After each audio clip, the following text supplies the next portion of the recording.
Соңғы 10-нчы локация. Сез Москва ресторанының элеккеге складлар урынында торасыз. Нур яшьләр үзәгенең беренче директоры искә алганча, 90-нчы елларда ресторанны яшьләр үзәгенә тапшырганнан башлап, бу киңлек кулланмаган. Моны метро үзгәртә.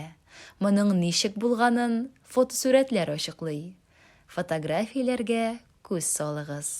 Тәрәзәләр артында Чаллы шәһәренең беренче комплексы һәм безнең яраткан шәһәребез буенча яңа экскурсияләр ясау перспективасы. Безнең экскурсия шуның белән тәмам.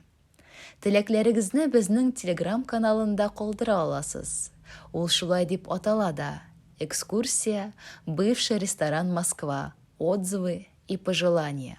Без бу проектның сынау версиясын тулыландырачакбыз. Очрашуларга кадәр.